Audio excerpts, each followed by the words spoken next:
Para lalo pang mapadali ang biyahe ng mga commuter sa Metro Manila, plano ng DOTC na palawakin pa ang serbisyo ng LRT-1 at i-extend ito hanggang Bacoor, Cavite.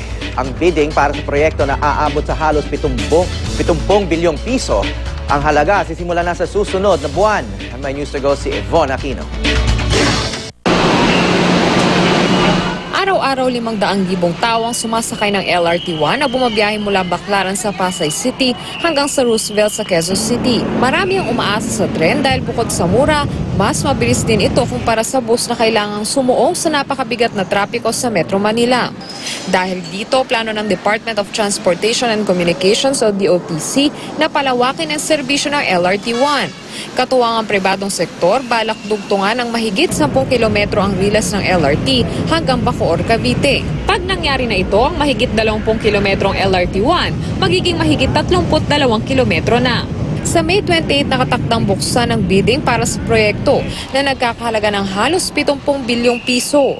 Dahil ang proyekto ay public-private partnership, 5 bilyon lamang ang sasagutin dito ng gobyerno.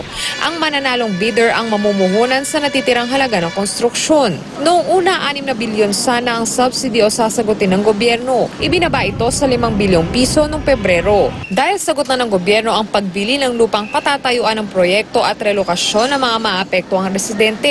Tinatayang 900 milyong piso ang gagastusin ng gobyerno para rito. Ang ilang suki ng LRT-1 pabor sa extension project dahil laking tipid at ginhawa raw ito sa kanila. Maganda, magaling. Siyempre, mas mabilis na yung biyahe. Makakatulong din sa mga tao, sa mga sa sakay ng LRT. Mas maganda po kasi mas makakonsume po ng oras para sa mga tao, at least mas mapadali po yung medyo mababawasan po yung traffic sa daan.